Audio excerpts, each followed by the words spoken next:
It's now time for Talkin' Boxing with Billy C. It began as a podcast, went live on the net, and transformed into a full-blown empire. It's the only daily boxing talk show on the planet, hosted by the only guy with the balls to do it. Many have stepped into the ring. Many have tried to take the belt. And one by one, they've fallen.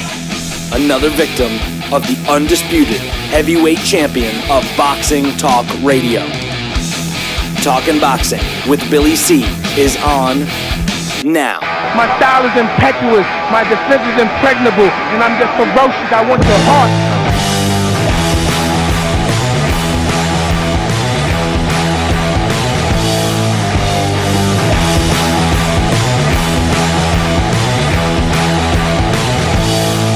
Coming to you live from the Billy C Studios in Lake George, New York.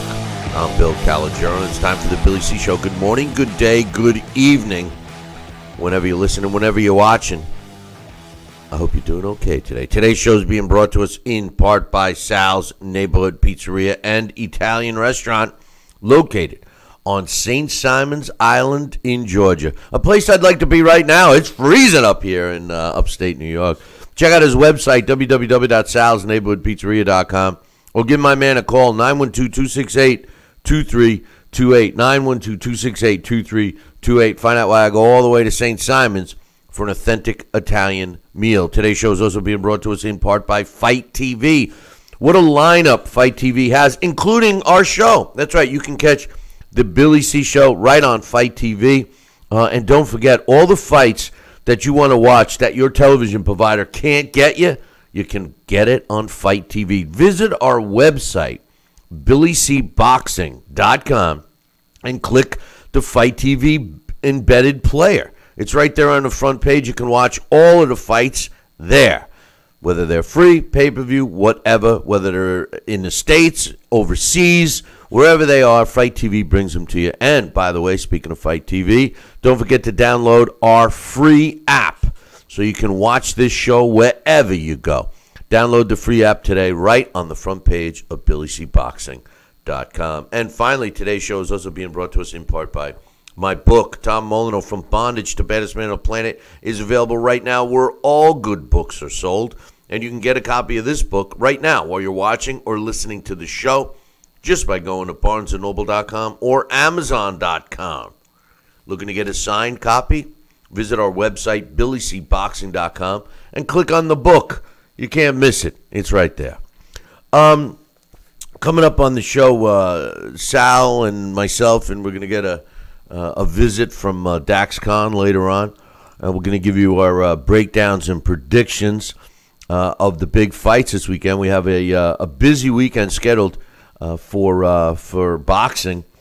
But today, the big news is that, we've been talking a lot about the heavyweight division over the last several weeks. I mean, Anthony Joshua, in my opinion, the best heavyweight on the planet, had a ordinary, as I described it, after the fight, and since then, an ordinary performance against Carlos Takam a couple of weeks ago. And then last weekend, we saw Deontay Wilder destroy Bermane Stiverne, just like he should have. And I give Wilder a lot of credit for taking care of business quickly, and he looked pretty good. Well, since then, all we'd been talking about, really, I should say, is the showdown that we all want, and that's AJ against Deontay. Well, it was announced yesterday that serious talks have been going on with the two teams. Eddie Hearn is discussing a potential AJ Deontay Wilder fight in 2018, and my man that keeps us up to date on the happenings over on the other side of the pond, Johnston Brown, sent us some quotes from Eddie Hearn when he was on Sky Sports yesterday morning discussing this very issue. Joining me right now to get his thoughts real quickly on the potential showdown between AJ and Deontay Wilder happening next is my man Sal Rocky Cenicola. Good morning, Sal. Oh, it's happening, sweetheart. It's happening. Good morning, Bill. How are you? Good, good. I mean, we talked extensively about this matchup, and we've had many scenarios that not only you and I threw out, but we received from viewers and listeners. And now it seems like there is a strong possibility that this fight does indeed happen next. If it does, and we've beaten to death our ideas about who should fight who next, and then leading up to the showdown maybe in the summer. But your thoughts, Sal, on if the fight does indeed happen next for both of these guys? I think it'll be a great thing to start the year off, number one. Number two, as we often said, Bill, once a fight does occur, guess what? The fallout from that fight occurs, and there's many other fights that are stimulated of interest. So it'll be good for boxing one way or the other, whether they have their one fight before. As we drew the scenario, it'll be perfect if they have the fights we recommended. But if they do not and they go at each other right away in the new year ahead, I think it's a great way to start the year. And I think we will see the residual and the fallout from the winner and the loser of that fight, and I'm sure there's going to be a rematch clause, and it'll be an exciting way to start. So I'm all for it either way. I just want these two guys to get in the ring together. And if it's in the first quarter, that'd be great. If it's in the second quarter, that'll be okay. Well, funny you should say that, because they are indeed talking about two fights. That's what's being discussed right now. One here in the States, one in the UK. Let me, thanks to my man Johnston, let me read you some quotes that he forwarded me from Eddie Hearn. Eddie Hearn said that there was a willingness from Deontay Wilder's camp to agree to a world title unification with Anthony Joshua, definitely in 2018. These guys had several meetings together when Eddie Hearn was in New York, and it happened yesterday, and they both appear very eager to make this fight happen. And some quotes from Eddie Hearn are as follows. He says, "We're all optimistic. The meeting was positive, and now we can move forward. We're at the point now where we're looking at venues, we're crunching numbers, and we're getting down to the nitty-gritty of negotiations, which will be taking place over the next couple of weeks. I think there's a strong willingness from both camps to do this fight next. We've also discussed waiting until the summer. There are lots of different options right now, different venues as well. Talking about doing one fight in the U.S., one fight in the U.K., but also the understanding from both parties is that this is a huge fight and we must get it made in 2018. I think there's a strong willingness from both of our camps to do it next. We also waited waiting to do it in the summer." He says, "But the bottom line is it's a huge fight and it has to get done. It'll be the most talked about event in the world. 59-0 with 58 knockouts between these two fighters. We're all excited because we love the sport. We want to make these big fights, but also we have to make great business. We have to do what's right for our clients. But Joshua wants to fight bad, and so does Deontay Wilder. We're keeping our fingers crossed the next couple of weeks for this to play out. Hopefully we'll have a good Christmas, and hopefully we'll have a nice present for fight fans coming up in 2018. I like what I'm reading, Sal. How about you? I like it too. It's a good bedtime story, not really, but hey, you know what? I like it. I like what they said, and this is going to be a two-fight package deal, and I think we're going to be. Hey, guess what? We have questions for both these fighters, and why not answer them both in an early 2018? And I think it's going to be a great showdown. And why? Not only because it's been marinating for a while. Thank you very much, Bob Arum. It's the only fight that makes sense in a heavyweight division to unify some titles between the two fighters. Well, I agree. I mean, I think. I've said this many times before. Everybody and carrying forward with your choice of words from Bob Arum. We got to let the fight marinate. I've said this many, many times before, pickled. Sal. It's pickled. The truth of the matter is when there's a big fight that the fans are demanding, they're demanding a big fight. They want it now, and then we wait for this marination process. The truth of the matter is, and I've said this many times, especially over the last several weeks, is that there's always another fight that everybody wants after.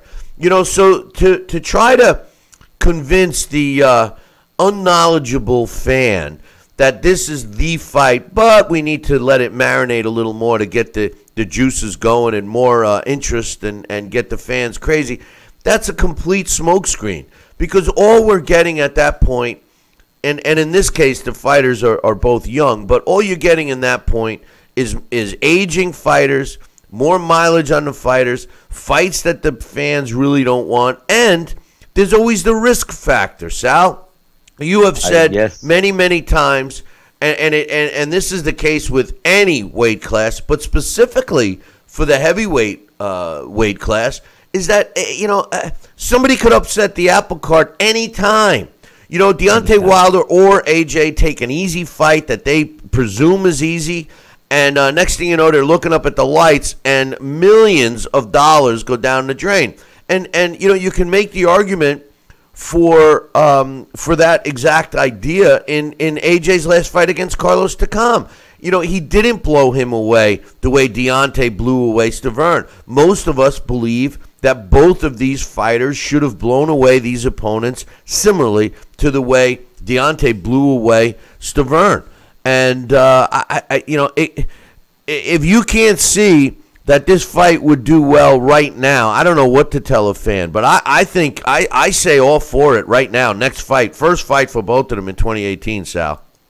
I agree with you, Bill. I think it's a natural, and like we said, even though a scenario that we could, and in scenarios we drew earlier in the week regarding if this one fights that guy, this one fights the other guy, and then have them showcase and have a fight together. No, that's only in lieu of them not getting in the ring together early in 2018.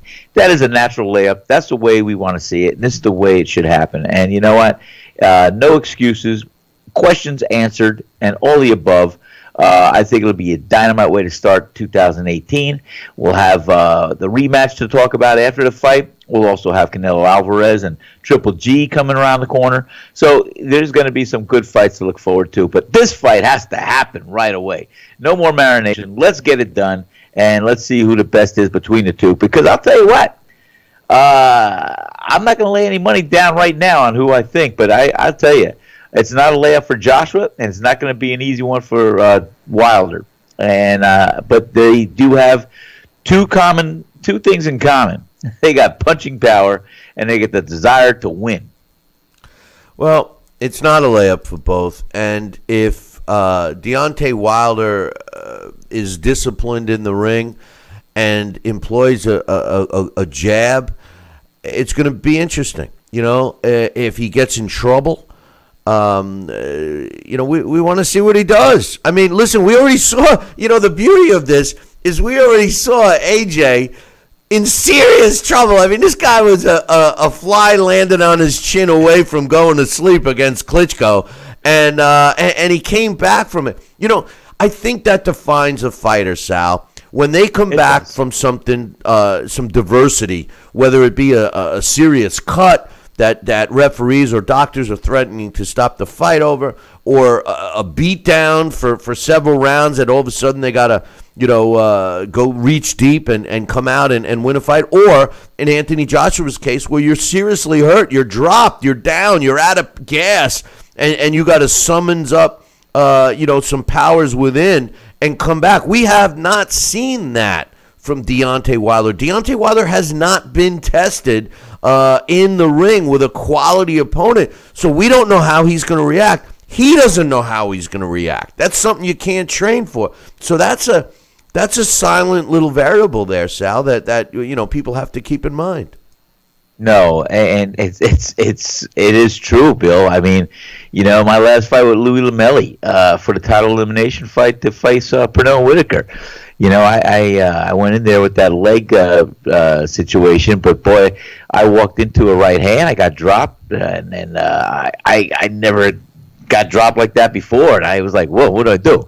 What happened?" And I jumped right up, and and then he jumped right on me again. So you never know. A fighter, especially if he's not been down, he's not been tested like that. Hey, it happens. And when they're faced with that for the first time, they're going to let their instincts take over. And yeah, you try and get up by the 8 count or by the 10 count, and then you collect your thoughts. You get yourself together, and either backpedal for a little bit or slip some punches and recover, and you make it through the round. Or you come back if it's a flash knockdown, you just come out strong. AJ faced that for the first time. We saw that against Klitschko, and you know what? We thought he was on his way out, and I think a lot of that initial reaction that he gave us, and we saw how fatigued he got from his beating on Klitschko to drop Klitschko, and then his fatigue shortly after that. I'm sure that's why he didn't jump on to come when he had him hurt. I think that the lack of quality opposition for Deontay is going to show when he steps in the ring with AJ. And the thing about AJ is that, you know what it's going to boil down to?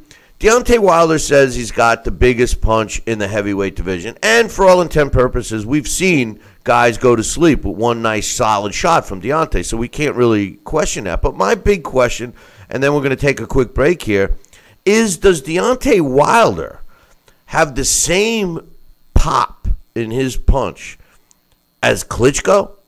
That's the question. Think about that for a second, boys and girls, ladies and gentlemen, and children of all ages. Does Deontay Wilder pack the punch that Klitschko does? We'll be back in 2. Billy C will be right back.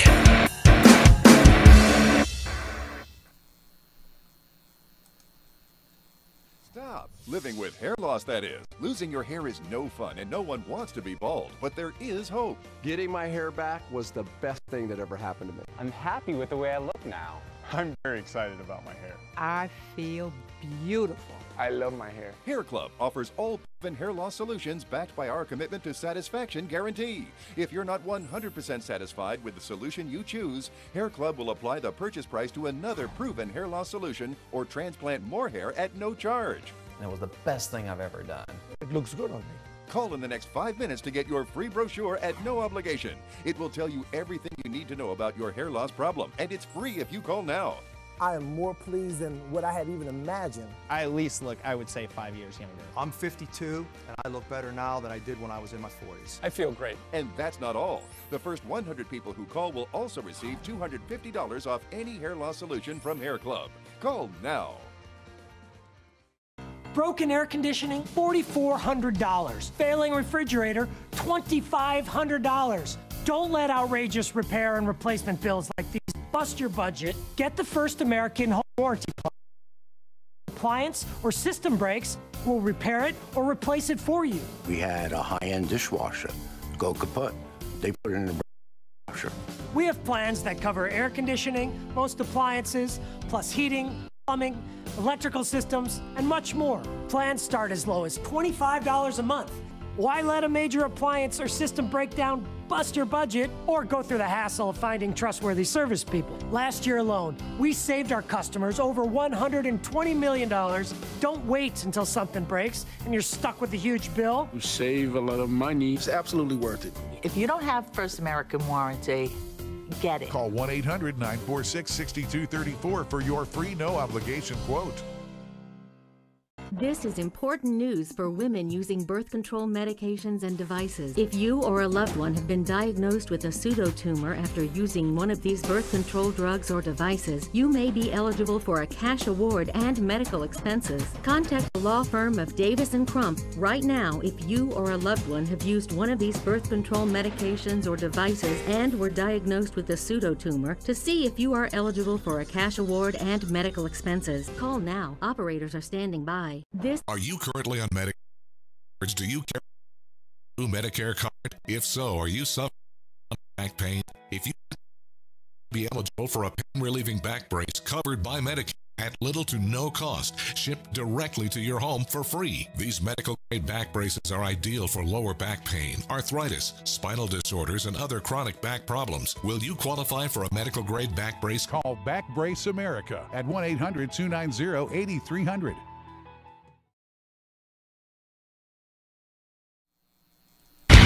Check out BillyCBoxing.com now, or feel the wrath of the mighty mustache. Oh, that hurts! Why are you doing that to my face? I hate you! That's BillyCBoxing.com. Consider this your warning. Now back to Billy C. Interact with the show at BillyCBoxing.com.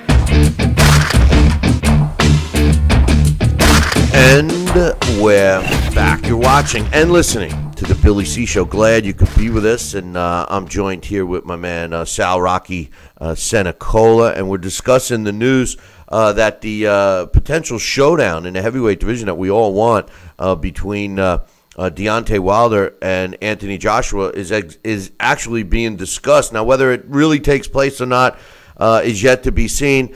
You know, the only scenario, and we talked about this extensively over the last couple of days, Sal, the only scenario that I would be okay with if the fight does not happen immediately in 2018 would be something that, you actually had suggested. You know, Deontay Wilder fighting as the co-main event in England on the undercard against either his mandatory, which is now Dominic Breazeale, which, by the way, I think Breazeale and Deontay Wilder is a challenging fight for Wilder. I really do. Or even Dillian White against Wilder as the co-main event, and AJ as the main event taking on Joseph Parker. I do believe that would be an interesting card.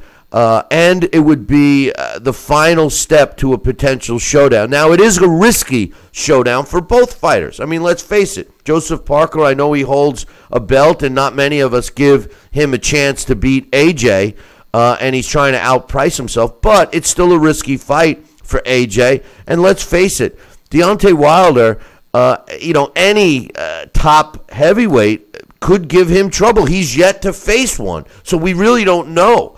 He looked good against Stavern for 2 minutes and 59 seconds, and he's a big guy in terms of height. He's got that jab. He's got some speed. He's got a pop. I'm okay. I'm okay with fighting AJ, first fight for both of them in 2018, or having a fight leading up to it and then a showdown in the summer. What's your thoughts? Well, I think, it's a beautiful scenario. Any one of those two that we did discuss. And yes, it is risky because anything can happen in one fight that can set back another fight. I mean, there could be a broken nose, a bad cut, a thumb in the eye, you name it. It could happen. Broken hand, as Deontay Wilder already had at one time. So, if we want to get through the dance, let them meet together the first time, and there'll be talks about the second fight. That'll be fine. But yes, the scenario we did draw earlier in the week would be a beautiful lineup too, a showcase, a co-feature event, a main event, and have it take place in England. But I'm so excited about this fight. It's going to happen. And I really, really could take it sooner than later. So it doesn't matter. I just want to see it happen before the first half of the 2018. Well, either way, it's coming. It's coming. It's coming, sweetheart. It's coming. And here's the best part of this whole thing. The best part of this whole discussion is, and I'm actually bouncing back and forth our official chat room up on BillyCBoxing.com. And, of course, we're doing a simulcast on Facebook Live. And I'm talking to my man Dave and Randy Gordon, former commissioner of New York. He's in there. Randy Flash Gordon? Yeah, you got it, Randy Gordon. Randy Gordon, my man. Where is he? Is he in the chat room? He's in the Facebook chat. But that's great. But I love Randy. Yeah. Oh my goodness. No. Randy and Jerry do a fine job. We gotta get those guys to come down. We gotta get Jerry Cooney and Randy Gordon to come down to one of our events, Sal. I mean, we definitely have to have those guys come down. Jerry, hey, let me tell you, but I don't know about Randy, But Jerry loves to play golf. I mean, I'm sure he would love the Sea Palms golf course, man. So we got to get those guys to come down. But anyway, the beauty of all of this right now is the fact that there's people talking on both sides. Some people say, oh, AJ's going to win, like myself. Other people say Deontay's going to win, like you say. And Randy Gordon is saying that he's picking Deontay if these guys fight. So you know what that tells us? That tells us it's a competitive fight. It's a competitive fight. And that's what we need. We need a competitive fight in the heavyweight division. I mean, I applaud. Yes. I listen. I think that the only way that this could be a negative impact is if a fight between these two guys end in 2 minutes and 59 seconds. That would be a negative. But if it goes several rounds and we get some fireworks, we get both of these guys hitting the canvas and getting up, I mean, come on. What's better for the sport of boxing than have two top heavyweights fighting each other and willing to dance with each other for multiple fights? I mean, let's face it. In order to prove you're the best, you got to fight the best, but you got to have willing dance partners, Sal. I'm so excited about this fight. I'm trying to think of, what could they title it? It's like the other day I said, we could have when two worlds collide. That'd be each world belt holders or something else. But you made a comment too, and before we took a break, and I don't know if you're waiting to get into it. If you are, you let me know. But you said, they both have heavy punches. And I can tell you right now, there is a difference between these two fighters and their delivery of heavy punches. And do you want to elaborate on it now, or knock yourself out? Oh, don't do that. Just give us your opinion, yeah. My opinion, yeah. Well, Anthony Joshua, he's got a heavy hand. It's a thud. It's a thunderous delivery of a punch. And Deontay Wilder, as heavy-handed as he is, he's more of a, the snap, the whip, and it's coming from all angles. And I hate to keep referring back to it because I love the who was it? Was Willie or one of the guys in the chat room last week or earlier in the week called Deontay Wilder? He looked like an octopus. A drunken octopus. I don't know what he called it, but something like that. It was an email I got. Yeah. It was an email. Somebody referred to him as a drunken octopus. But I got news for you. He didn't look like a drunken octopus on last Saturday against Stavern. No, he didn't. But what he did look like, and I could see where you get it, he's got a stance that's twice as wide as his shoulders.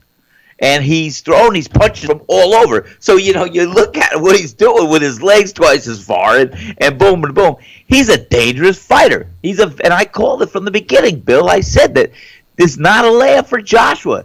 And I think that Deontay Wilder has got some arsenal in him that could definitely, we know it's going to be the first time both these fighters see a style such as each other possesses.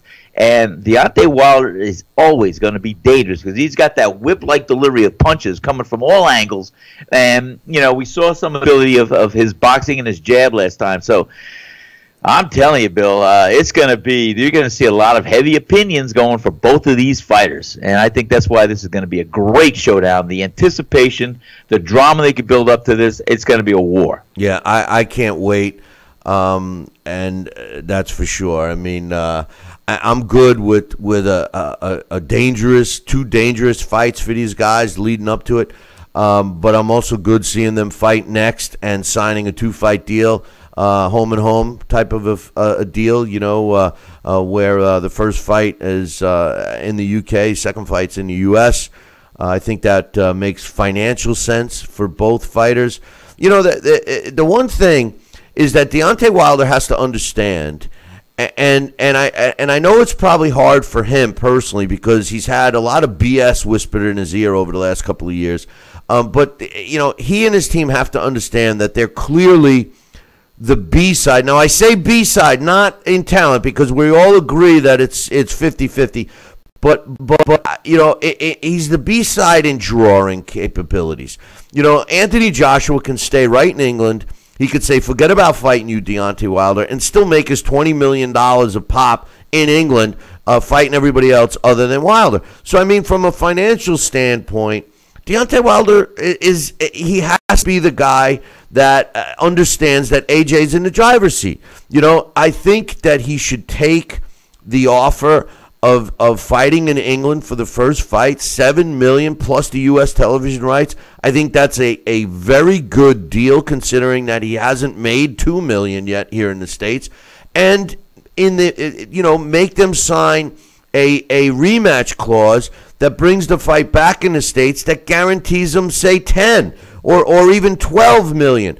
And if AJ and Hearn are willing to sign that makes so much financial sense for Deontay Wilder. Win, lose, or draw, he's financially set. AJ's going to make his 20 million plus either way. What do you think? Bill, I think it's a beautiful scenario. And you know what? If the fight takes a lot out of each fighter, they can both retire after the second fight. The bottom line is, though, yes, I don't think Deontay Wilder is going to have any kind of money like that of $10 million or the 7 plus the revenue of the pay-per-views thrown at him anywhere domestically in the United States. So I think it's a beautiful scenario that you just mapped out. You have the fight over in England. It's a natural layup. Deontay will get at least $10 million from that, and we also know that Anthony Joshua should get at least his 20, 25, who knows, 30. But I think the ticket sales will be astronomical. I think the gate will be sold out in England probably within a day, and I think the pay-per-views will. I'm going to say I would hope that they would exceed. Do we ever get the final numbers of the pay-per-views for Mayweather and that MMA guy? What the hell's his name? No, they never released it. All they say is how great it was. We never got great money. Hey, listen, we're going to take a short break. I got a bunch of emails to read. We got breakdowns of all the big fights this weekend. But before we go to break, Sal, I got a question that I saw in the chat room when I first came on, and there's so much discussion going on there. If you're watching or listening on the radio or television or a stream, don't forget that we respond directly to the comments made in the Billy C chat room, BillyCBoxing.com. But I do try to communicate in the Facebook feed, even though, guys, remember, the Facebook feed is the worst. It's a cheesy camera, one camera shot. The true television version is over on YouTube. We do simulcast on YouTube or BillyCBoxing.com. But Sal, I got a question for you. Ryan in the chat room wants to know if you deliver pizza to Australia. You can fill us in on that when we come back, because we're going to take a short break. I'll be back in 2. Billy C will be right back. Broken air conditioning, $4,400. Failing refrigerator, $2,500. Don't let outrageous repair and replacement bills like these bust your budget. Get the First American Home Warranty Plan. And when a covered appliance or system breaks, we'll repair it or replace it for you. We had a high-end dishwasher go kaput. They put it in a brand new dishwasher.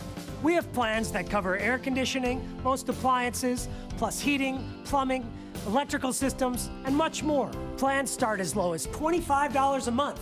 Why let a major appliance or system breakdown bust your budget or go through the hassle of finding trustworthy service people? Last year alone, we saved our customers over $120 million. Don't wait until something breaks and you're stuck with a huge bill. You save a lot of money. It's absolutely worth it. If you don't have First American Warranty, get it. Call 1-800-946-6234 for your free no-obligation quote. If you're over the age of 50 and considering buying an annuity in the next 60 days, I have some important news for you. Don't buy an annuity until you understand the pros and cons of annuities. A free book to help you maximize your retirement income from television host and 3-time author Josh Melberg has been released. This book reveals little-known truths about annuity strategies in simple-to-understand terms. Grab a pen right now, because we are about to offer you this free book that unlocks the 5 little-known secrets we believe baby boomers and seniors should know before buying an annuity. Call 800-493-9652 now, and you'll receive a free copy of Josh Melberg's book, Next Gen Annuity Strategies Revealed. As a bonus, we'll also send you the #1 mistakes retirees are making with their investments today, and a free DVD on how you can get up to 33% more income in retirement. Call 800-493-9652 to have your free information kit rushed to your door. Again, that's 800-493-9652.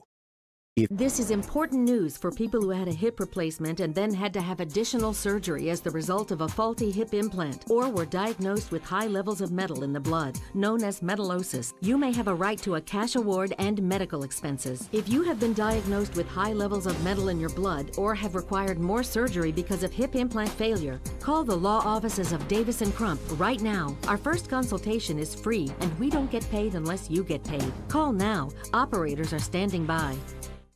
Are you currently on Medicare? In other words, do you carry the red, white, and blue Medicare card? If so, are you suffering from chronic back pain? If you answered yes, you may be eligible for a pain-relieving back brace covered by Medicare at little to no cost, shipped directly to your home for free. These medical-grade back braces are ideal for lower back pain, arthritis, spinal disorders, and other chronic back problems. Will you qualify for a medical-grade back brace? Call Back Brace America at 1-800-290-8300.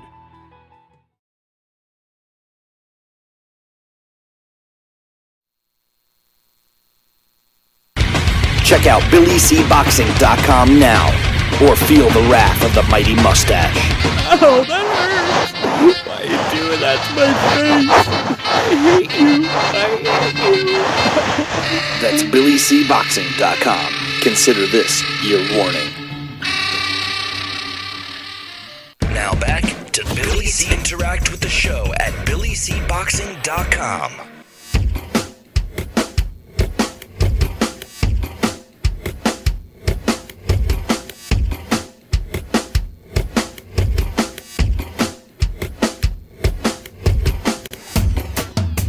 And we're back. You're listening to the Billy C Show. Glad you could be with us. And geez, I've been playing around with these buttons. I hope people have been listening to us all this time. I didn't even notice if my sound was out. But anyway, hey, listen, Sal. So you got a delivery vehicle for Australia or what? I do. It's a round trip ticket for you and I to go to Australia. We'll hand deliver the pizza. All I request is if they can line up a sparring session for me and Jeff Horn.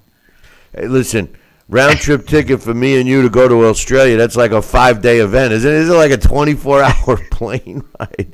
And neither one of us like planes. You know how much I really don't like flying. Exactly, I'm saying neither, and neither do I. And I don't think we could drive there. You know, I was gonna say, how long will a boat take? I don't know. But anyway, so listen, let's get some emails read. I would love to.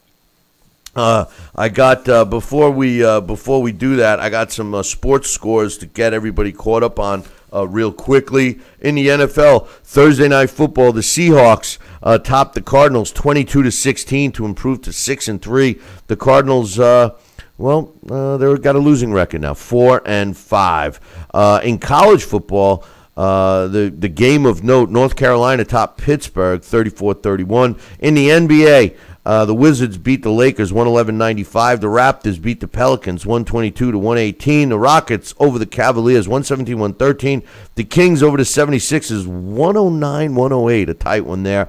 The Nuggets beat the Thunder 102-94. In the NHL, the Oilers beat the Devils in overtime 3-2. The Flyers topped the Blackhawks 3-1. The Wild shut out the Canadiens 3-0.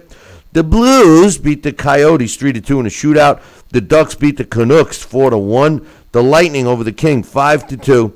And those Flames, Sal, Flames beat the butts off of the Red Wings 6-3. So congratulations to every. You hate it when I do that, but no, you just get me into that. You just get me into that mode where I do the mime of hear no evil, see no evil. That was here's some emails. Let's switch gears here. We got some emails to read.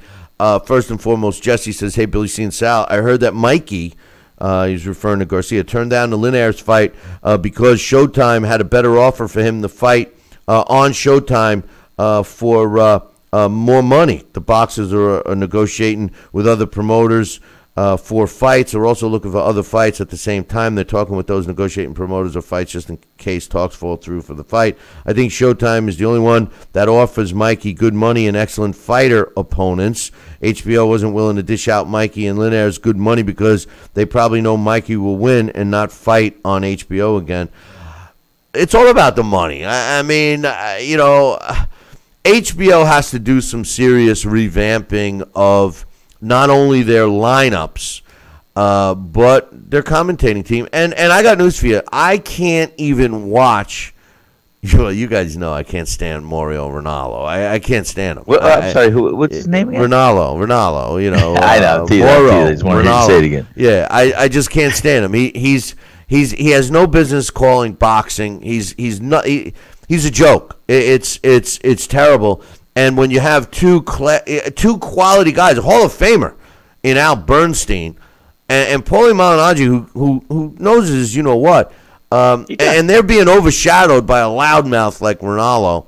I don't know, but I will say this: the Showtime boxing, even though Steven Espinosa is the kind of guy you never want to leave your kids with. I see, if you take a look at Steven Espinosa, you grab your kid, don't walk near him, Johnny, but the truth of the matter is that they have been putting together some decent fights, some competitive fights, but they have just as many showcase fights. So both of these top cable networks need to do some serious revamping of at least who they bring on. They got to get people in the know about who's who. Just because they have an undefeated record doesn't necessarily mean they're a good fighter, But anyway, he says, my picks for the weekend, Jacobs over Luis, Miller in a close decision over Wach in a snooze fest, Ortiz knocking out Selden.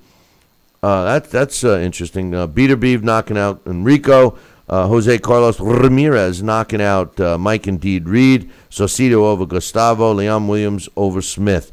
He says, I'm actually going to the Fresno card. You think that card is good enough to go? Listen, I feel that, whenever you have an opportunity to go to a live boxing event, do it. Because it's the only sport that you can't get the same effect when you're watching a fight on television as you can live. And I don't care where your seat is.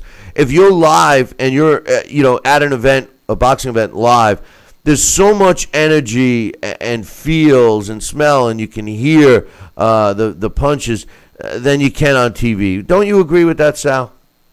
Oh yeah, it's definitely a must for any real fight fan to go to a live event just to see and take it in. At least they'll experience for the first time, and if it's the only time, at least you got the taste of what it's like at a real live fight.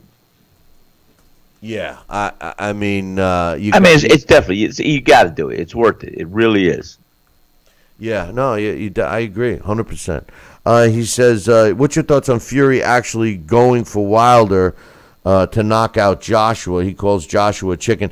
That's all bull BS. All that is Tyson Fury's trying to get himself a fight with AJ. So you can't believe anything he says." He says, lastly, do you see Dodzy Kima a step down for Giovanni Santillon, who won a belt versus Sammy Valentin? I don't see how this helps his resume on paper. I would like to have seen him fight Turinov, Brad Sullivan, Peralta, Arizaro, or even Jamal James. He needed to step it up, or it was just a stay busy fight. The thing about Sammy Valentin is that, maybe he rushed the fight against Kima too much. So I don't disagree. Although I would like to see Brad Solomon in the ring again. So thanks for the email. Another one here. This one's from Joel. Sally says, "Hey guys, what's your thoughts on this weekend's HBO card overall? For a fan like myself who may have other combat sport events on the weekend, do you recommend it or don't you think it's worth it? Also, Showbox returns Friday with a quadruple header. I always love those. Have a great weekend." Listen, anytime we get boxing this weekend, beginning tonight, we got Showtime, we got HBO and ESPN tomorrow night. Watch them all. That's the beauty of technology with the DVR, Sal. They get to watch them all. I got another email here This one's from, this is from Willie. Here's the thing. Willie sent me, and this was pretty cool, getting back to the heavyweight division. Willie sent me, but Willie wasn't the only one. My man Matt and my man Jerry and my man David all sent me the same exact video to talk about. And basically, if you missed it, Eddie Hearn was on the streets of New York talking, doing an interview, and he just randomly was picking people out in the walking by, asking them if they ever heard of Deontay Wilder. This is in New York. He fought in like man on the street interviews. He fought in the Barclays Center last weekend, and every person that he asked had no idea. One was even funny. He goes, Deontay Wilder, does he play for the NFL? So, I mean, to suggest that this guy, is a household name is ludicrous, as Mike Tyson would say. Okay, listen, we got some fights this weekend. We got Daxx Khan coming on here in a little bit. So let's get our thoughts going here. First and foremost, tonight we got some fights. There's a heavyweight fight that's taking place tonight between Junior Fay and Fred Latham. Junior Fay is a guy out of New Zealand. He's 6'5", ranked number 76 in the world at heavyweight. He's 12-0 with 7 knockouts. Has only went 41 rounds in those 12 fights.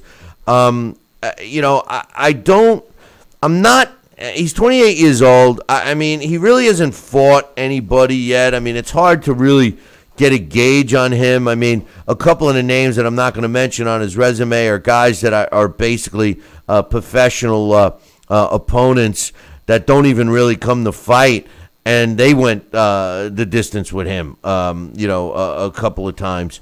His last fight was against Hunter Sam, went the distance. He squeaked out a win over Daniel Tai. The one thing I will say, in his last fight against Hunter Sam, which was in May of this year, he weighed 279 3/4 pounds. Now, he is 6'5", but he's lost over 17 pounds for this fight with Fred Latham tonight. He weighed in at 262 and change. Now, he steps in the ring with Fred Latham, and Latham is ranked 163rd in the heavyweight division. He's 6'2". He's got a record of 9-0 with 5 knockouts and a couple of draws. In his last fight, he had a split decision draw against Alonzo Butler, which is a pretty impressive result, despite it ending in a draw. At least he went 10 rounds with him. This is a tough fight to pick. Junior Fay is the showcase guy. I'm going to go with him. I think Junior Fay is going to win the fight. What's your thoughts? Where's Latham from? New Zealand. Well, I think the smart money tonight, I will also have to choose Fay. Not that he's been tested, neither one of them have, but they're early on in their career. They're going to try and do a notch up and step up. So I think Junior Fay should have this fight. I think he'll win. Yeah. Also, the main event for tonight's fight, Luis Rosa going up against Yondale Evans. Luis Rosa is actually the smaller guy. I'm pretty sure that this fight is being contested at super bantamweight or junior featherweight. Yondale Evans, at least his last couple of fights have been at the super featherweight or junior lightweight division, however you look at it. Rosa is ranked number 41 in the super bantamweight division. He's 5'5", 65-inch reach out of New Haven, Connecticut. So I'm sure my man Alex is a big fan. He's undefeated at 23-0 with 11 knockouts, 127 rounds. He's fought some decent opposition. Luis Espinosa was a no contest that he had. He's fought some experienced guys. He steps in the ring with Yondale Evans. Yondale Evans, he's 28, similar in age, ranked at number 94 in a bigger division out of Cleveland, Ohio. Very similar record in terms of level of opposition, although he does have a 10-round decision over Billy Dibb in April of this year. He's lost. His record is 19-1 with a knockout. His loss came at the hands of Javier Fortuna. Yondale Evans is a guy that is going to be tested against Luis Rosa. I think the size might come into play here. I'm going to lean towards Evans in this one, although Rosa is a quality fighter. What do you think, Sal? And let me ask you this: how tall is Yodel Evans? I don't have his height in front of me, to be honest with you, but his nickname is the Money Shot. If that helps you with your decision at all, Sal. Well, it doesn't, Bill. But I'll tell you what, I'm gonna go for Rosa. I'm just gonna go on the other side of the fence there and pull in for Rosa. I think whether he's been tested or not, with a record of 23-0. I think he's got to fight his heart out, and he knows it's time to step up or step out. And I think he's going to be looking to bring his best. They both will. I mean, it should be a competitive fight.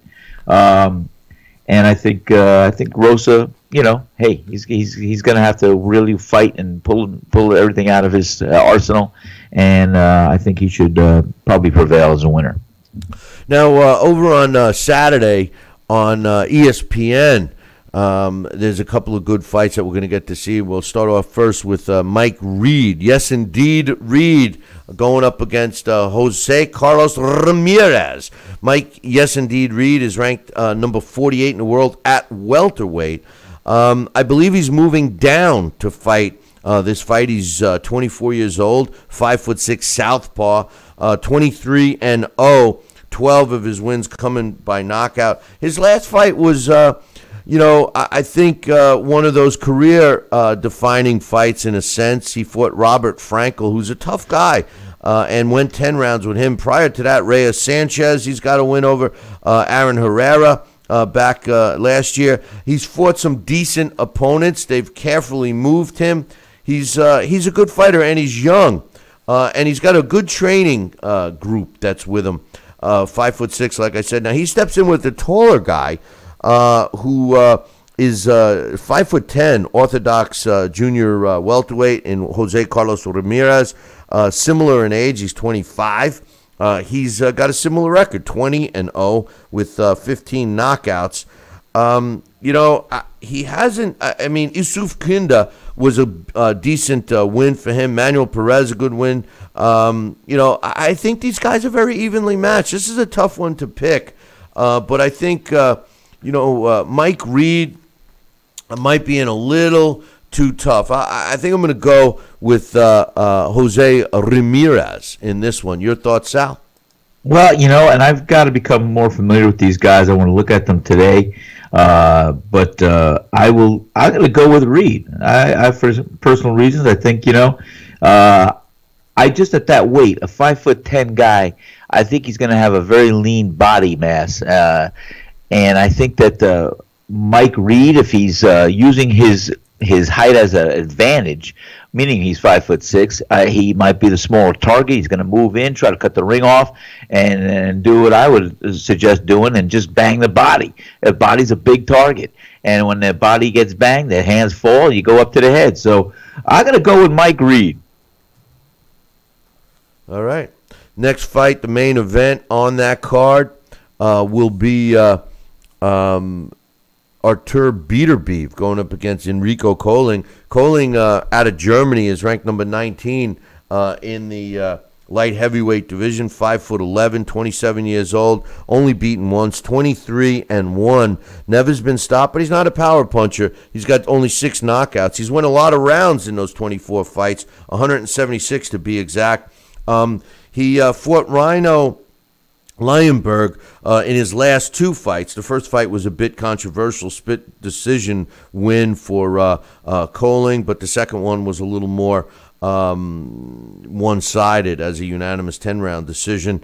He's also got some decent wins over Cheryoviak and Demenchenko. He's a boxer. I mean, at 5'11", he's going to try to utilize his arm reach and everything else.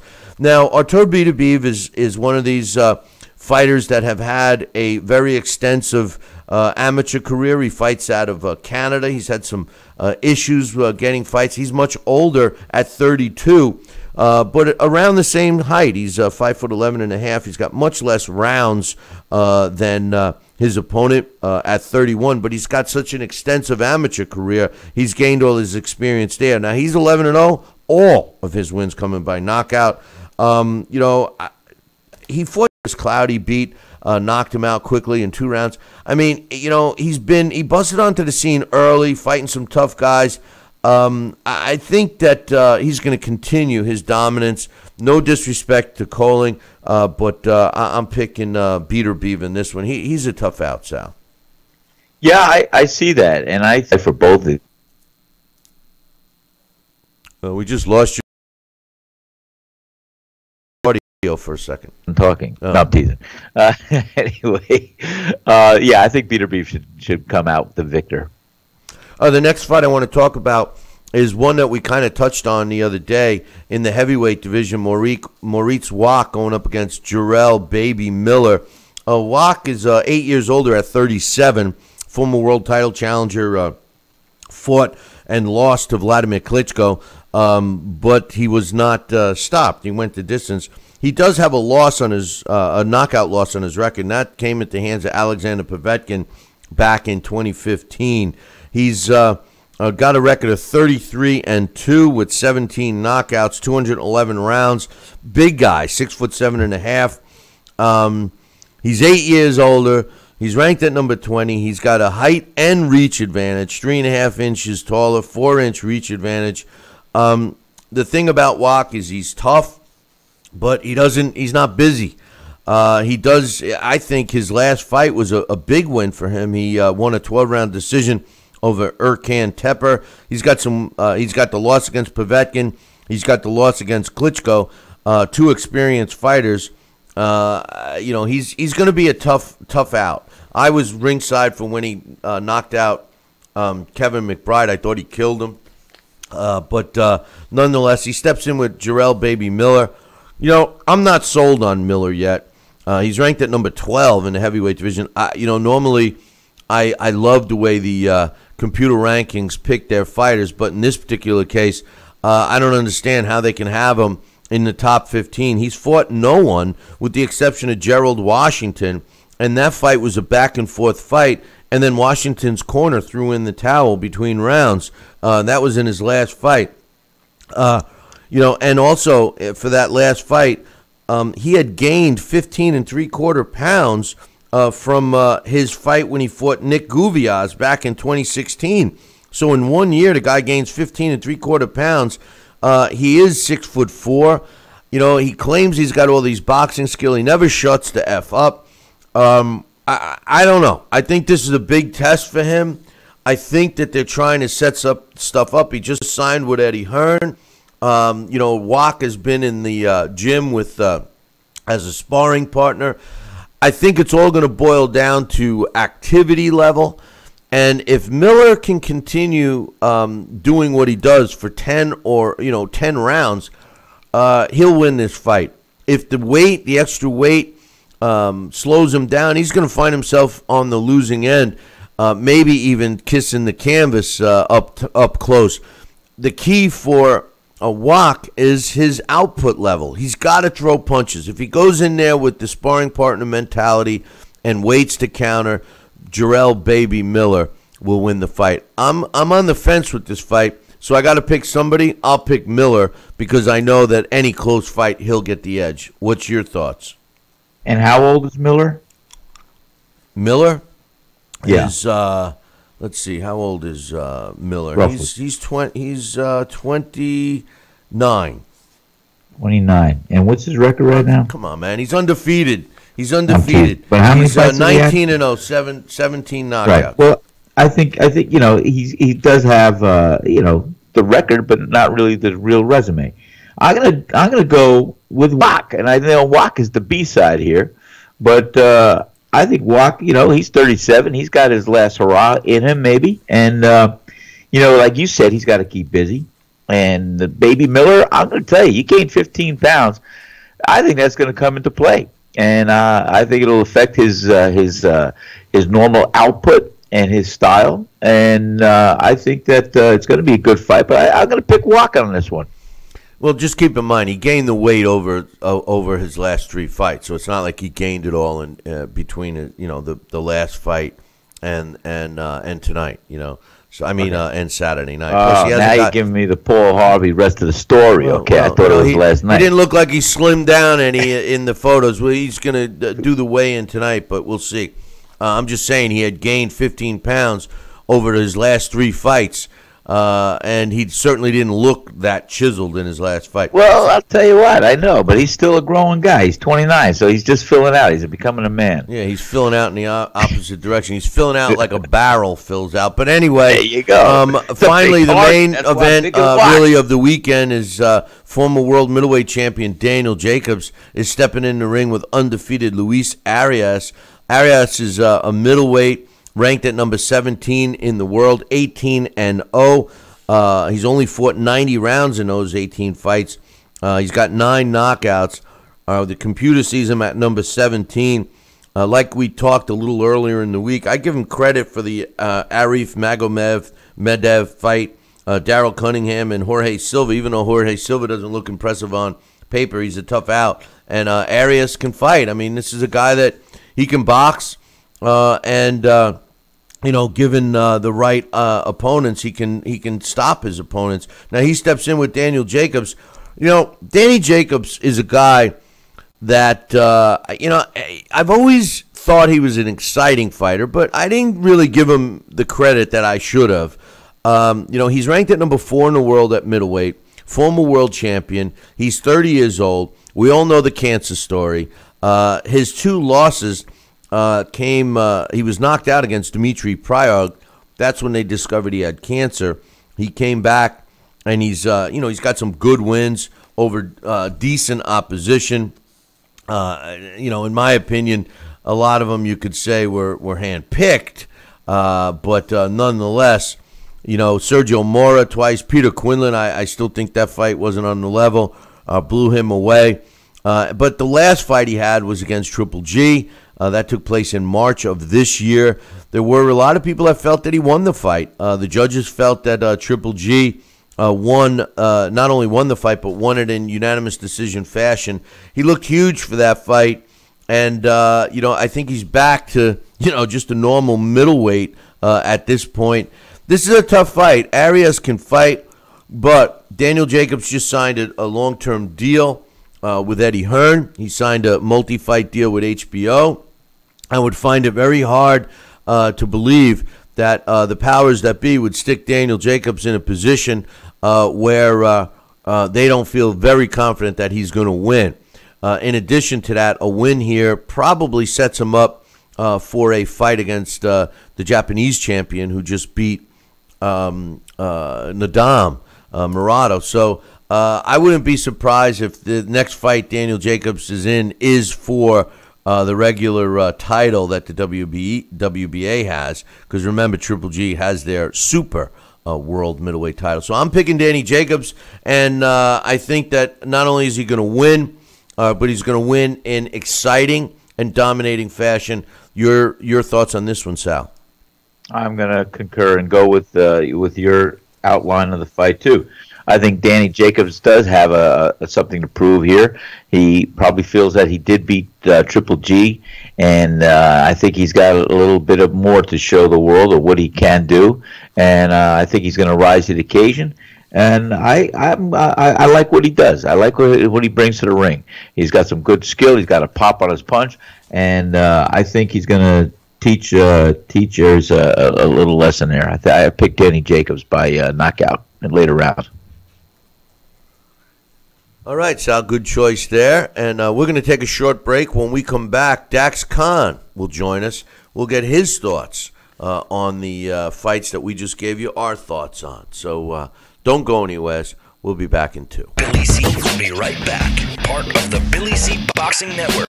If you're over the age of 50 and considering buying an annuity in the next 60 days, I have some important news for you. Don't buy an annuity until you understand the pros and cons of annuities. A free book to help you maximize your retirement income from television host and three-time author Josh Melberg has been released. This book reveals little-known truths about annuity strategies in simple-to-understand terms. Grab a pen right now because we are about to offer you this free book that unlocks the 5 little-known secrets we believe baby boomers and seniors should know before buying an annuity. Call 800-493-9652 now, and you'll receive a free copy of Josh Melberg's book, Next Gen Annuity Strategies Revealed. As a bonus, we'll also send you the #1 mistakes retirees are making with their investments today, and a free DVD on how you can get up to 33% more income in retirement. Call 800-493-9652 to have your free information kit rushed to your door. Again, that's 800-493-9652.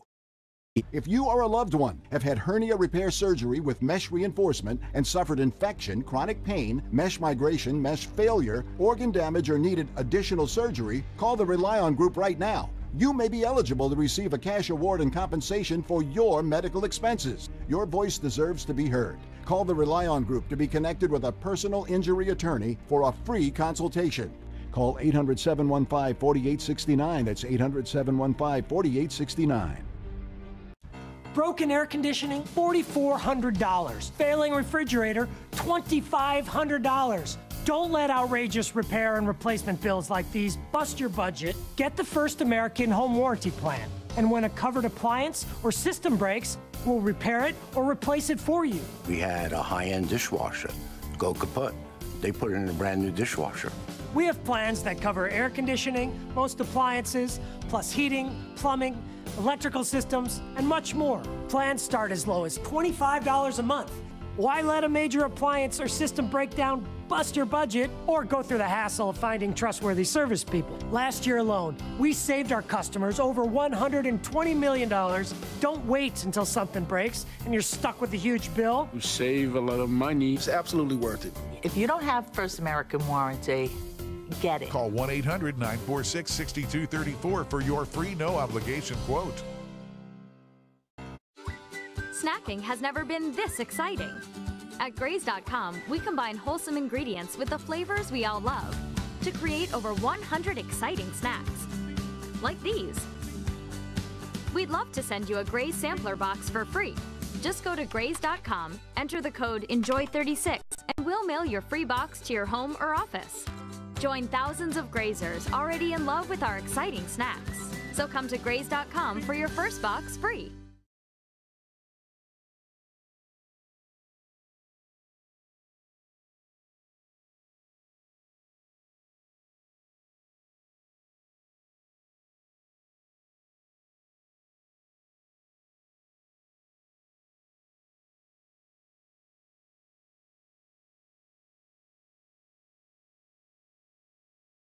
If you're over the age of 50 and considering buying an annuity in the next 60 days, I have some important news for you. Don't buy an annuity until you understand the pros and cons of annuities. A free book to help you maximize your retirement income from television host and three-time author Josh Melberg has been released. This book reveals little-known truths about annuity strategies in simple-to-understand terms. Grab a pen right now because we are about to offer you this free book that unlocks the 5 little-known secrets we believe. Back. You're listening. Unfortunately, you were watching a commercial again. You're listening and watching the Billy C Show. I was not paying attention. I can't do it all. Joining me right now with Sal Rocky Cenicola is Daxx Khan. Good morning, Dax. Good morning, Dax. Billy C. What's going on, my man? What's going on with you? Well, fall is here, huh? It's cold weather. You ain't kidding. It was snowing here yesterday and the day before. So, anyway, let's get started. There's several fights I want to get your thoughts on. First and foremost, the undercard on tonight. Intriguing fight in a way. We're talking about all of this interesting heavyweight division, what's going on. What's your thoughts, Junior Fay and against Fred Latham? They're both pretty... They both have a good amateur pedigree. Well, Latham actually, is more of a regional. I know he's won Pennsylvania Golden Gloves once or twice. Junior Fay actually has a win over Joseph Parker, the WBO champion, back in the 2012s. I think that was the Olympic qualifier. So I think Fay he fights a lot like Joseph Parker, and Fred Latham, he's more mobile, so he has a good chance of making Faye look, chase him around all night. And so it's a toss-up fight, genuinely. Who are you picking? You got to give us a pick. Don't give us the toss-up line. What do you think you are, Sal Rocky Cenicola? I'm going to say Faye is going to win this one, but he has a slightly better amateur pedigree. But neither one of these guys are really overly impressive. That's what I was thinking. Like in the case of a close fight like this, you go with the guy that's supposed to win because he'll get all the breaks. That close round, the judges will lean towards him. So unless he gets knocked out, but yeah, we're with you there.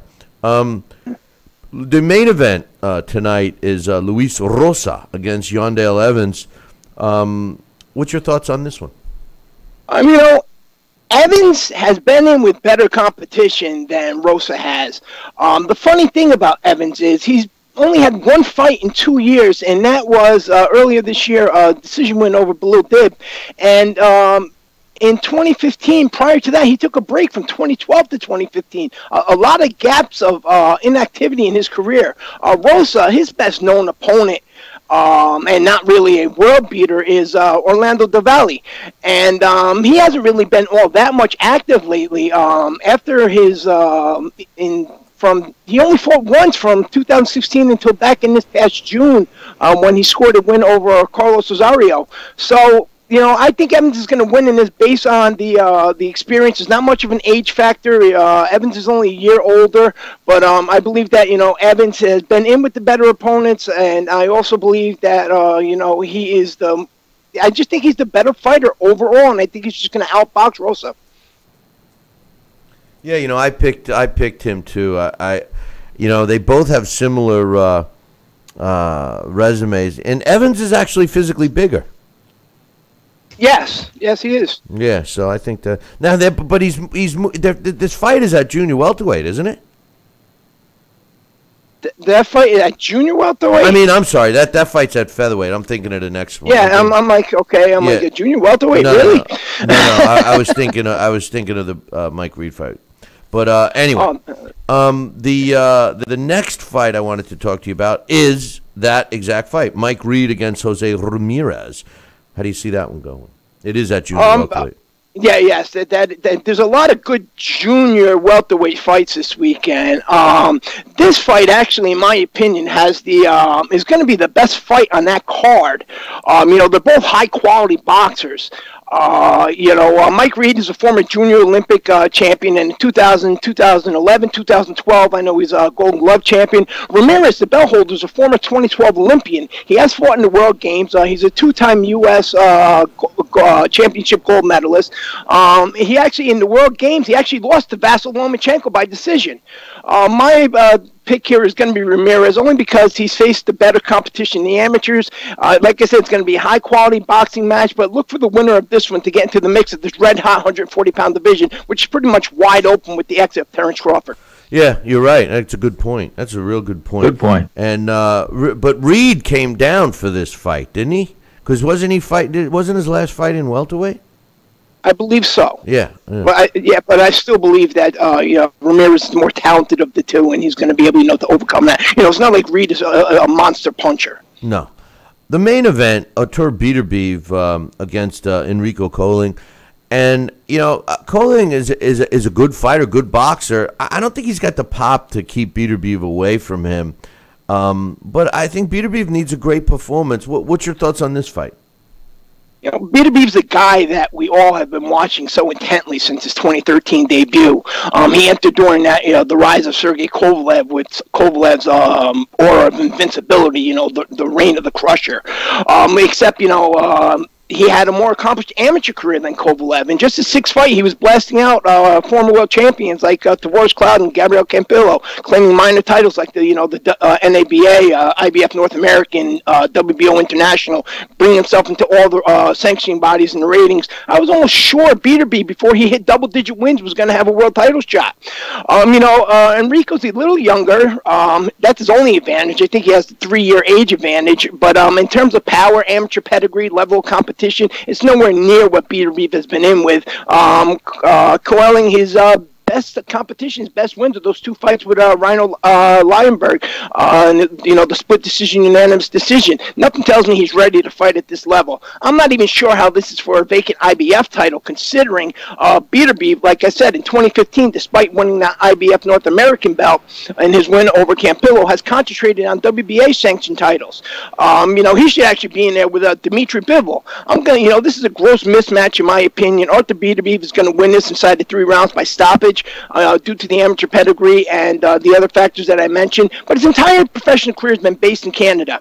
And despite his wins over some, very good opponents, former world champions, guys like Cloud, who wasn't really on the slide, I don't really think Arthur Beterbiev is everything that he appears to be on the surface. If he was everything he appeared to be on the surface, by now they would have had him in there with a Dimitri Bivol or an Alexander Vodzik. So what I'm trying to really get to here is that they're picking they have Arthur Beterbiev in there against a guy like Eric Cohen, because Arthur Beterbiev at his age, he doesn't have much time left in this sport to rise, stay at the top. And when we see what happened with Sergey Kovalev after his losses to Andre Ward, Kovalev fights later this month, and there's absolutely no buzz about that. This is the one and only chance for Beterbiev to grab himself a title, get a couple fights in Canada, and he too is just going to fade off into the sunset. It's funny you say that. We were talking about that the other day. There's virtually no interest in Kovalev, and we Sal and I, we both feel that by him quitting really devalued him, and it's fascinating how quickly this sport will kick you to the curb. My one question back to the Beterbiev Colling fight. Do you think that Colling's boxing ability will help him against Beterbiev? You think that it'll pose any problem? I mean, Artur Beterbiev has had such an extensive amateur career and assumably has faced every bit or every kind of style. But the credit I do give Enrico is that he can box. Is that just going to keep him in the fight a little longer, or is because of his boxing ability, could he possibly steal a fight, even though we all know that, being in Canada and all those things, he ain't stealing nothing except a candy bar. But could he win the fight? I think it's just going to more or less keep him in the fight maybe a little bit longer than I predict. Beterbiev, he's very one-dimensional. He doesn't move around very much, and he's a very stiff fighter. The way he holds himself and his posture almost reminds me of a young Vladimir Klitschko when Klitschko first started in this sport. Remember how robotic and stiff like Klitschko was, and he was always looking for that knockout? Same thing with Beterbiev, and that's what I see. I know that John Scully has been really trying to incorporate a more fluent style into him, so we'll see if that comes into play for this fight. I know John has worked with him, intensely, but more or less, that's about the only thing I could see is Quelling, lasting a few more rounds than I predict, but it's still a gross mismatch no matter how you look at it. Arthur Beterbiev, I really don't think, I can't stress, he's not everything he appears on the surface. The fight that I'm not that the Danny Jacobs Luis Arias fight isn't going to be one that I want to see, because I definitely do. I want to see Daniel Jacobs. I've clearly have been impressed with him more every time he goes out than I was originally, I'll be honest. But the Jarrell Baby Miller and Maurice Wack fight, I'm one of the guys that has not bought into the BS from Jarrell Baby Miller. He hasn't fought anybody. He's got the biggest mouth and the biggest girth, but that's besides the point. He's got the biggest mouth in the heavyweight division. Shooting it off when he really hasn't fought anybody. I'm shocked to see that the computer even had him ranked higher than I would think. Is this going to be a real fight? I mean, Wack, he has been in there with big names. He's gone distance. He's got a chin, but he just doesn't throw enough punches. I mean, what's your thoughts on this one? How's this one going to go, Dax? Like you said, Miller talks a lot. He asks for all these big fights. You mentioned that girth. Without that girth, Jarrell Miller would have already lost, in my opinion. That girth is what actually helps him, because he's a very basic fighter. There's nothing impressive about him. Walk is tailor-made. Aside from the fact he doesn't throw a lot of punches, he's a 37-year-old. He's a 6'7" heavyweight, and his biggest accomplishment is going the distance with Vladimir Klitschko. If anybody remembers, one of my favorite moments about that fight was what happened back in the dressing room when the gloves of Walk, there seemed to be some padding missing, and Vitaly Klitschko is the one who noticed that. And all of a sudden, when Vitaly picks up those gloves and he notices that all that padding's missing in the front, you seem like scurried rats. The whole team of Walk, the commission, and everybody just went into the back of this corner and stood there as Vitaly Klitschko looked at everybody as if he was just about, he was about to wipe out this whole room. And, but other than that, that's the only memory I have of Maurice Walk, except for the fact, he lost to Alexander Povetkin. Miller, he should win this by stoppage. It doesn't raise his standards. In my opinion, Walk is not even as good as Gerald Washington. All this does is give Jarrell Miller some more microphone time, a little bit more time to call somebody out. And in his next fight, we're probably going to see him fight somebody, even a level below Walk.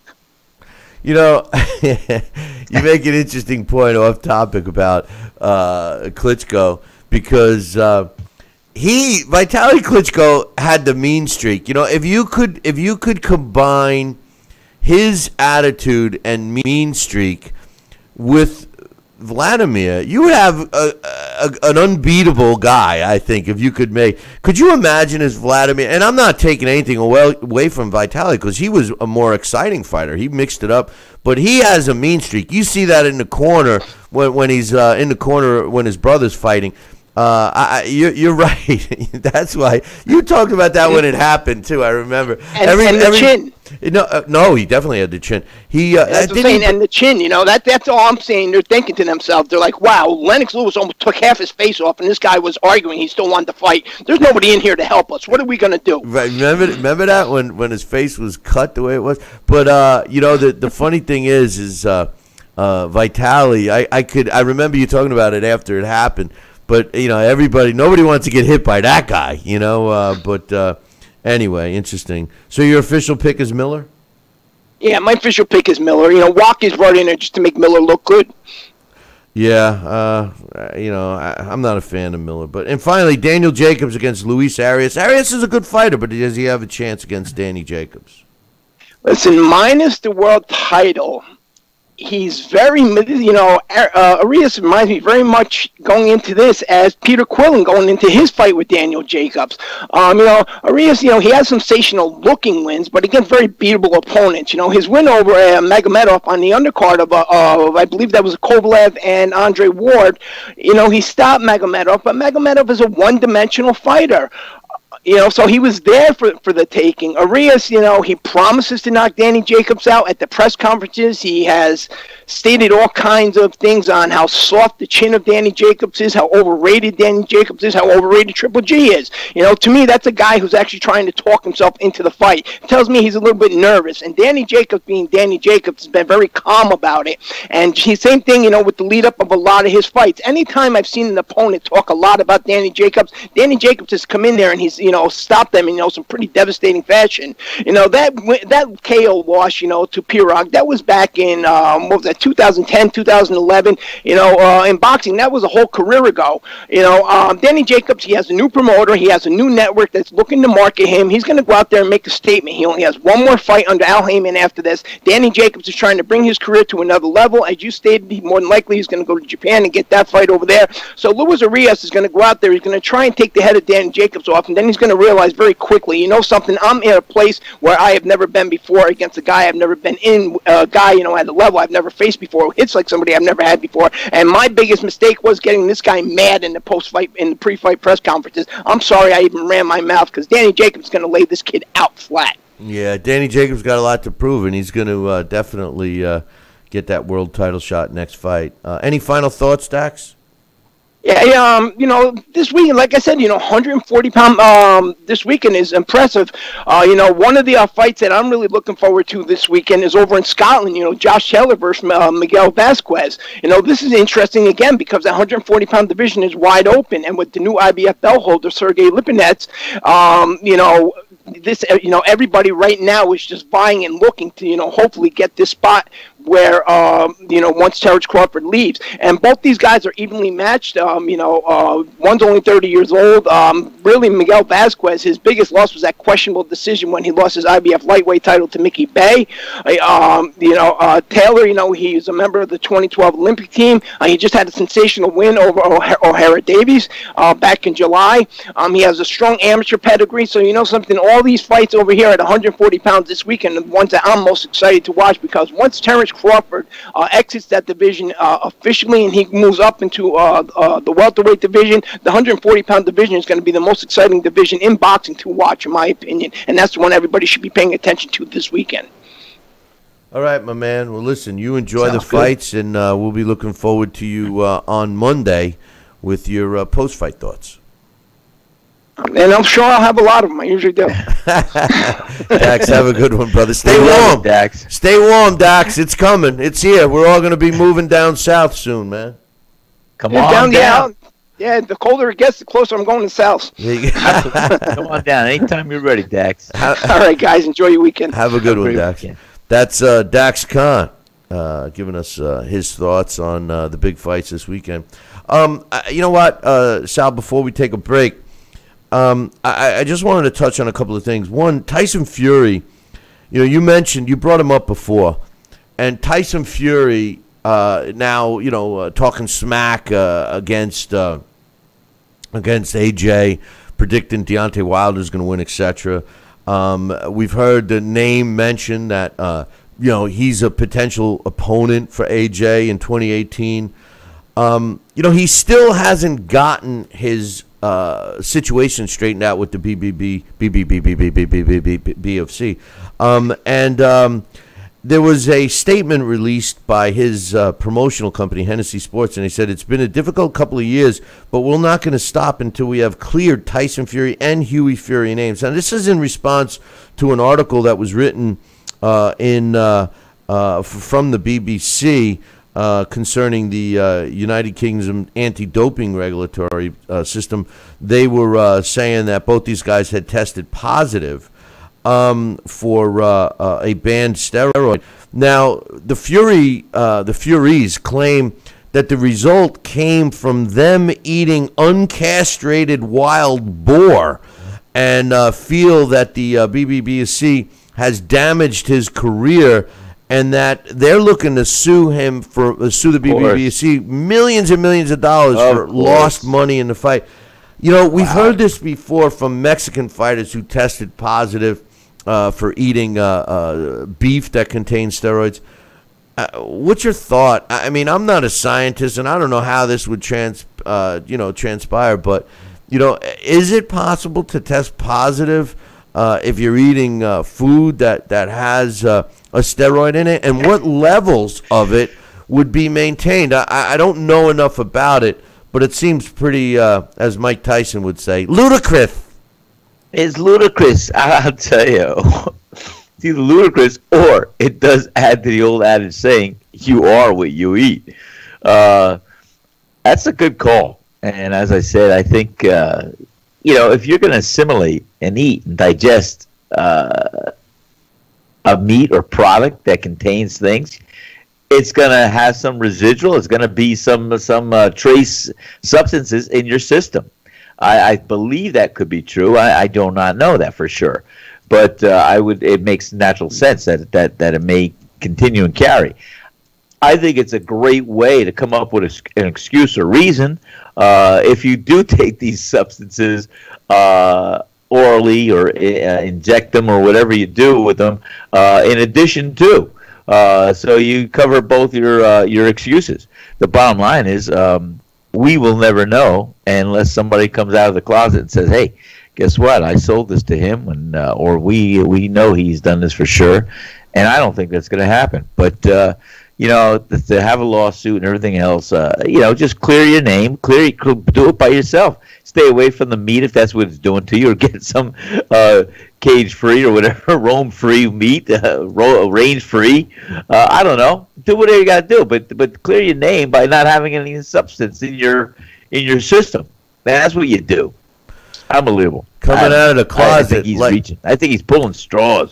Coming out of the closet, you mean like the Calgary Flames? They just won a game. No. But anyway, I had one last comment, which actually happened the other day, and I didn't get a chance to talk about it. But the WBC finally announced their official ruling on the Alexander Povetkin case, which, if you recall, was the doping situation prior to his fight with Deontay Wilder. So the bottom line, after all their investigation, and they had put him on a permanent ban for being able to fight for WBC titles, they changed it. They still collected $250,000 fine, $250,000, and have made his suspension ending at the end of, or I should say the beginning of December 6th of this year will end his ban, and he will be on a much stricter testing regimen to maintain the WBC's Clean Boxing Act, and that'll stick with him for a whole nother year. So that'll expire December 6th of next year. So we'll see what happens. So in less than a month, Alexander Povetkin will be added back to the WBC rankings. So maybe we'll finally get to see him in a significant fight. The thing about Povetkin that I think, Sal, is that this guy, he hasn't looked as good in his last couple of fights. The one that sticks out is actually his last fight where he fought that guy that got remember his neck? He had the crick in his neck, and they stopped the fight, and they were doing treatment on him. They were giving him neck massage, and they took like a 5 or 8 minute break in between, and then they let the fight continue. And then not only that, even by getting physical therapy in the ring, they let the fight continue. And then the worst part about it is Povetkin didn't even knock the guy out. His neck was tilted over for the whole fight, and he couldn't even knock him out. So, how dangerous is he? That's the question. How dangerous is Povetkin? I don't know, but if they find substance in the future, he could always say the chicken, the eggs, they were giving steroids to the chicken. I don't know. I know. That's the thing. That's going to be the new out. I mean, the Fury brothers are geniuses. Somebody put that in their quiver, and hey, they're going to shiver. That's like the guy who tests positive for pot.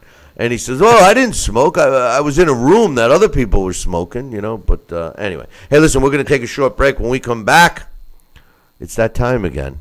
Did anyone win the trivia question? I don't know. We'll see in about 2. Billy C will be right back. Part of the Billy C Boxing Network.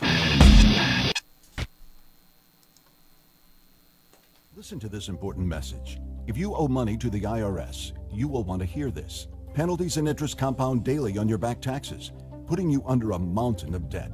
Tax 10,000 has years of experience connecting people with tax resolution specialists. Working through the IRS Fresh Start program, they will handle all the necessary forms, and if you qualify, you may end up saving thousands of dollars. Call Tax 10,000 at 800-773-4604. Stop living with hair loss, that is. Losing your hair is no fun, and no one wants to be bald, but there is hope. Getting my hair back was the best thing that ever happened to me. I'm happy with the way I look now.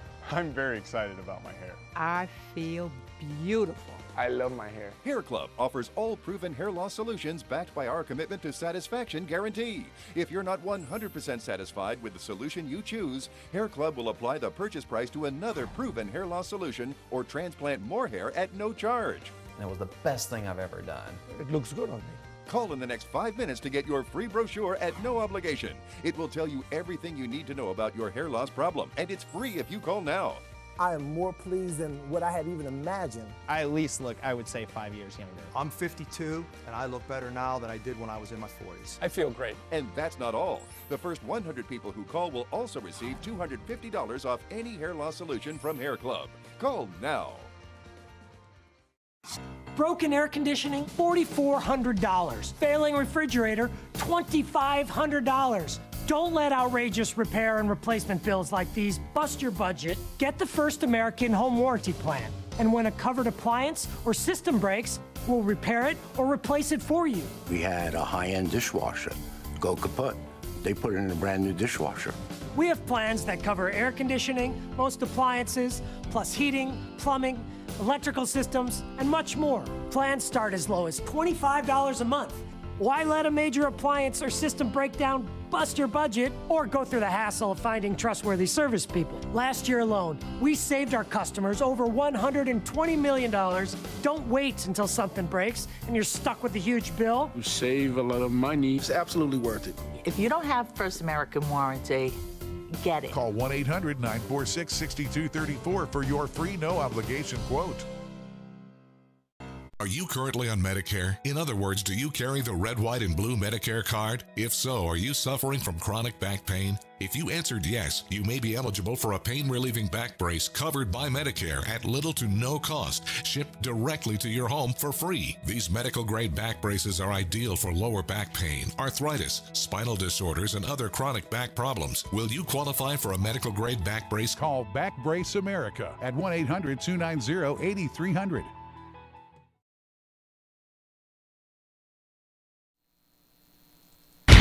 Check out BillyCBoxing.com now, or feel the wrath of the mighty mustache. Oh, that hurts! Why are you doing that to my face? I hate you! That's BillyCBoxing.com. Consider this your warning. Now back to Billy C. Interact with the show at BillyCBoxing.com.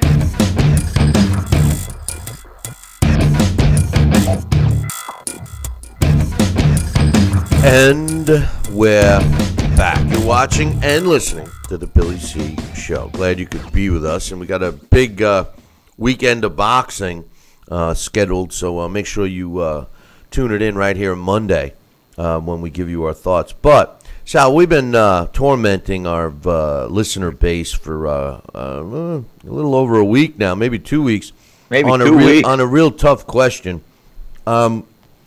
And I gave you the answer, so don't say it. Nobody got a great hint for this. Nobody got it right. Nobody got it right. So I'm not going to give the answer out. We are going to save it and torment all you guys another time in the future, because that's the kind of guys we are. But I got a new one, all right? So if you're the first one to get this one right, you will win your very own copy of the Title Bout Championship computer game, the same simulation game that Alex Propali uses during our segment, The Blast from the Past. So here's the question, and you got to be the first one to email us, Billy@TalkinBoxing, TalkinBoxing.com. The question is, I am in the International Boxing Hall of Fame, and I once lost 4 consecutive fights against 2 brothers. Who am I? I am in the International Boxing Hall of Fame, and I once lost 4 consecutive fights against 2 brothers. Who am I? If you know this answer and you're the first to email me, Billy@TalkinBoxing, TalkinBoxing.com, you'll win the prize. Sal, do you want to give a shot at this one? Oh, I'd have to do a process elimination and just find out who were the fighting brothers aside from the Spinks brothers that may have contributed to this answer here. Did Jack have a brother? No. So good luck to everybody on this one. The question one more time. I am in the International Boxing Hall of Fame, and I once lost 4 consecutive fights against 2 brothers. Who am I? Email me the correct answer, Billy@TalkinBoxing, TalkinBoxing.com. On this day in boxing history, November 10th, back in 2007, David Haye knocks out Jean-Marc Mormac in the 7th round to win the WBC and World Cruiserweight titles, and that took place in France. That fight took place in France. On this day in 1972, Rodolfo Gonzalez knocks out Changor Carmona in the 13th round to win the WBC lightweight title took place in Los Angeles, California on this day in 1972. On this day in 2006, Steve Molitor knocks out Michael Hunter in the 5th round to win the vacant IBF junior featherweight title, and that took place in Hartlepool, England on this day in 2006. On this day in 1978, Larry Holmes knocks out Alfredo Evangelista in the 7th round to retain his WBC World Heavyweight title, and that took place really at the king of all of the big fights back in this era was Caesar's Palace in Las Vegas, and that's where this fight took place. They had an outdoor arena that was just the place to fight. I really wish Caesar's Palace would still be involved with the boxing world like they used to be. There was nothing like watching a fight at Caesar's Palace, let me tell you. It's still my favorite casino in Vegas. But anyway, on this day in 1983, Marvin Hagler wins a 15-round decision over Roberto Duran to retain his WBC, WBA, and IBF World Middleweight title. And guess where that took place? You guessed it, Caesar's Palace in Las Vegas on this day in 1983. And finally, on this day in 1965, the best ever and former world welterweight and middleweight world champion and world light heavyweight title challenger, boxing Hall of Famer, etc., etc., etc., Sugar Ray Robinson lost a 10-round decision to Joey Archer in their middleweight fight that took place in Pittsburgh. This turned out to be Sugar Ray Robinson's last professional fight. He finished his Hall of Fame career with a record of 173 wins, 108 by knockout, 19 losses, in which he was only stopped one time, and that was the aforementioned TKO loss to Joey Maxim at light heavyweight, and 6 draws. Clearly the best fighter of all time, Sugar Ray Robinson, fought his last fight on this day, November 10th, in 1965. Hey, man, that concludes our show for today. Like I said earlier, make sure you try to watch all the fights that you can, because we're going to be talking about them Monday morning. So I'll leave you with this. Make sure you tune in Monday morning, same bat time, same bat channel. Until then, I'll leave you with this. Ciao, baby.